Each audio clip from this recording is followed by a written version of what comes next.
अस्सलाम वालेकुम। उम्मीद करती हूँ कि आप सब लोग ठीक होंगे और खैरियत से होंगे। अल्हम्दुलिल्लाह मैं भी ठीक हूँ और खैरियत से हूँ। एक और नए व्लॉग में आप लोगों को खुशामदीद। व्लॉग जो है मेरा वो 7 दिन के बाद आ रहा है, क्योंकि सबसे पहले तो ये कि मेरे जो काइन मास्टर है उसमें थोड़ी सी प्रॉब्लम हो गई थी और कोई भी चीज़ एडिट नहीं हो रही थी। उसमें वॉइस भी जो है वो नहीं जो है रिकॉर्ड हो रहा था, तो बड़ी मुश्किल हो रही थी। और बहुत ज़्यादा मैं अपने बेटे से कह नहीं सकती क्योंकि वो पढ़ाई में लगा रहता है और मैं इन सब चीज़ों में बहुत ज़्यादा इंटरेस्ट रखती नहीं हूँ। लेकिन बहरहाल मैंने फिर भी यूट्यूब पे देख देख के थोड़ा सा ठीक किया उसको, और थोड़ी सी हेल्प मेरी इज़हान ने भी कर दी। और फिर उसके अलावा काम भी बहुत ज़्यादा है इस वक्त, क्योंकि शादियां सर पे हैं दोनों, तो इसलिए काम भी ज़्यादा है। बार बार बाज़ार के चक्कर लग रहे हैं, तो इसलिए भी थोड़ा सा ब्लॉग नहीं बन पा रहा है। तो आज मुझे थोड़ा सा टाइम मिला। टाइम क्या मिला, मुझे कढ़ी बनानी थी, तो मैंने बेसन निकाला तो देखा उसके अंदर काले काले बहुत ज़्यादा घुन से हो गए हैं।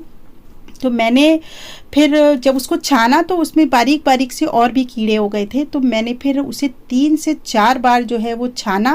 मैंने कहा ताकि छानने से सारी चीज़ें निकल जाएं, और फिर मैंने कहा उसके बाद में मैं इसे धूप में रख दूँगी। तो फिर उसके बाद मैंने 1-2 चीज़ें और निकाली, तो वो चीज़ें भी मुझे लगा कि इसमें घुन हो गए हैं काफ़ी सारे। ये जो है वो मकई के दाने हैं, मतलब इसी से मैं पॉपकॉर्न बनाती हूँ। तो इसमें तो ये पूरे ही मुझे लग रहा है ख़राब हो गए हैं, ये तो बिल्कुल आपस में चिपक गए हैं, इसे तो फेंकना ही पड़ेगा। और ये काली वाली उड़द है जिससे मैं दाल मखनी और उड़द गोश्त के मेरे काम आती है, तो काफ़ी ज़्यादा खाई जाती है। तो इसके अंदर भी छोटे छोटे घुन हो गए थे और एक अजीब सीलन टाइप की स्मेल आ रही थी मुझे। हालांकि इसको बहुत दिन नहीं हुए हैं आए हुए, लेकिन पता नहीं दुकानों पे भी काफ़ी टाइम की रखी रहती हैं। तो मैं इसे भी साफ़ करके और इसे रखूँगी। अगर इसकी स्मेल चली गई तब तो ठीक है, नहीं तो मुझे इसे भी हटाना पड़ेगा, क्योंकि ऐसी चीज़ें फिर अगर ज़रा सी भी किसी चीज़ में स्मेल आती है तो बच्चे बिल्कुल भी नहीं खाते हैं। तो इसीलिए इसको भी मैं अच्छे से साफ़ कर लूँ पहले, और साफ़ करने के बाद में इसे मैं छत पे रख के आऊँगी। और मेरे लिए सबसे बड़ा टास्क है कि छत पे जाना और वहाँ पे रखना, क्योंकि टॉप पे जाना पड़ता है मुझे। तो 2 सीढ़ियाँ, मतलब 2 बार की सीढ़ियाँ फलांग करके मुझे ऊपर जाना पड़ता है, और मेरे पैरों में इतनी तकलीफ़ हो जाती है मैं बता नहीं सकती। वैसे भी मेरे पैरों में बहुत ज़्यादा तकलीफ़ रहने लगी है। तो यहाँ मेरा कैमरा ऊपर आते हुए थोड़ा सा डगमगा सा गया था, क्योंकि दोनों ही चीज़ें भारी थी और दोनों चीज़ें मैं अलग अलग रख दे रही हूँ, क्योंकि धूप काफ़ी ज़्यादा तेज़ है, तो अच्छे से जो है ये गर्म भी हो जाएंगे। तो यहाँ पे दोनों चीज़ें अलग अलग इसलिए रख रही हूँ ताकि एक दूसरे के कीड़े एक दूसरे में ना चढ़े।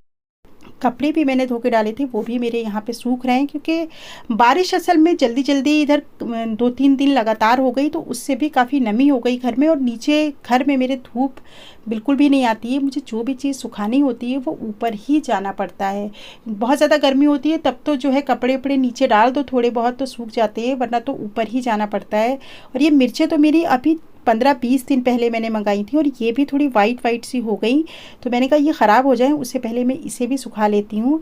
तो ये मिर्चें मैंने छत पे ही रखवाई थी, लेकिन मेरी हिम्मत बिल्कुल नहीं हो रही थी। मैंने इज़हान से कहा कि तुम रखाओ, तो इज़हान ही इसको ऊपर रख के आया, क्योंकि बिल्कुल भी दिल नहीं कर रहा था मेरा छत पे चढ़ने का। और मेरी बिल्कुल दिल ही नहीं करता है छत पे जाने का, बहुत ही मजबूरी होती है तभी मैं जाती हूँ, क्योंकि मेरे पैरों में इतनी ज़्यादा तकलीफ़ होने लगी है कि मैं पैरों के मतलब पंजों से 1 घंटा भी मुझसे कंटिन्यू 1 से 1.5 घंटा अगर मैं चाहूँ खड़ी रहूँ तो मैं खड़ी नहीं रह पाती हूँ। किचन में मैंने स्टूल रख लिया है, तो मैं वहाँ पे बैठ के ही ज़्यादातर काम करती हूँ।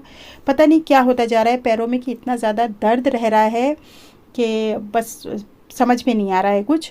खैर इंशाल्लाह ताला ठीक हो जाएगा। यहाँ पे मैं अपने जो भी बर्तन थे वो वाले डिब्बों में जो भी सामान था वो सब हटा के, और मैंने बहुत अच्छे से साफ़ करके इसे धूप में सुखा लिया था, ताकि जब मैं इसमें सामान करूँ तो इसमें कोई भी नमी ना रहे।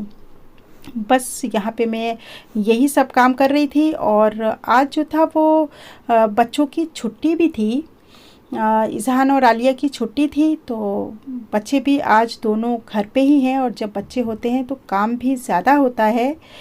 तो यहाँ आलिया जो थी नहा के आई थी, और आलिया ने मुझसे कहा कि अम्मा मेरे लिए चाय बना दीजिए अदरक वाली, क्योंकि वो बहुत ज़्यादा अदरक की चाय पीती है। वैसे तो वो पीती नहीं, लेकिन अगर वो पिएगी आधा कप और बहुत ज़्यादा अदरक वाली चाय पीती है, उसे बहुत अच्छी लगती है।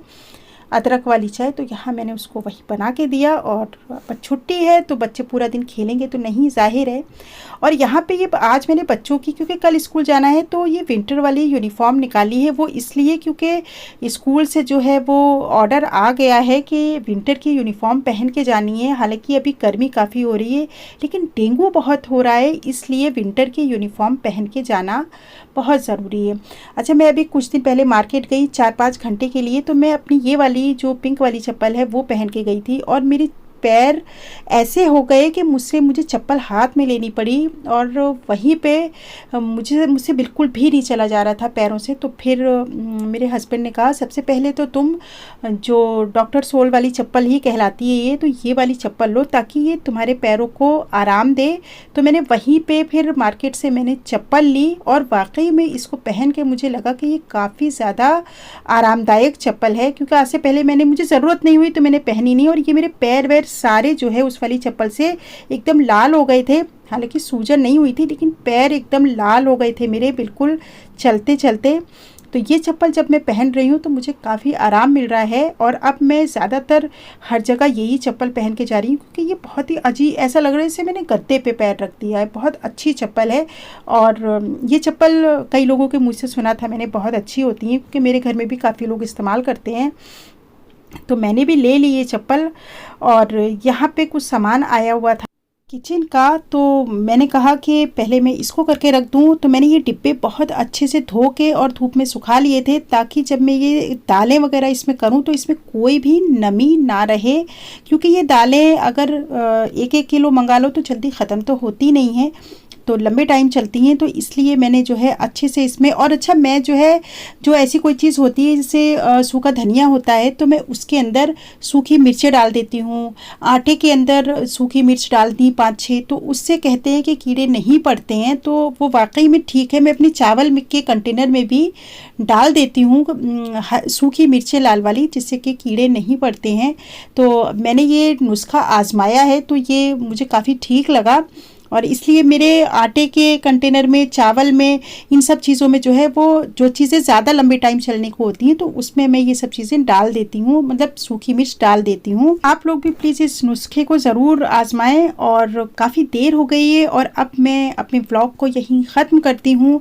इंशाल्लाह बहुत जल्दी एक और नए व्लॉग में आप लोगों से मुलाकात होगी, अगर मेरे काइन मास्टर ने सही से रिस्पॉन्स किया तो, क्योंकि मैं ये वॉइस ओवर करने में भी मुझे बड़ी मशक्क़त हुई, 2 दिन हो गए थे मुझे ये करने में, और तब जाके मेरा ये व्लॉग पूरा कंप्लीट हुआ है। काफ़ी दिक्कत हो रही है मुझे, और कोई नया ऐप देखती हूँ मैं इंशाल्लाह। और दुआओं में मुझे याद रखिएगा, और अच्छी लगी है मेरी वीडियो तो प्लीज़ लाइक कीजिए, शेयर कीजिए, सब्सक्राइब कीजिए। अल्लाह हाफ़िज़।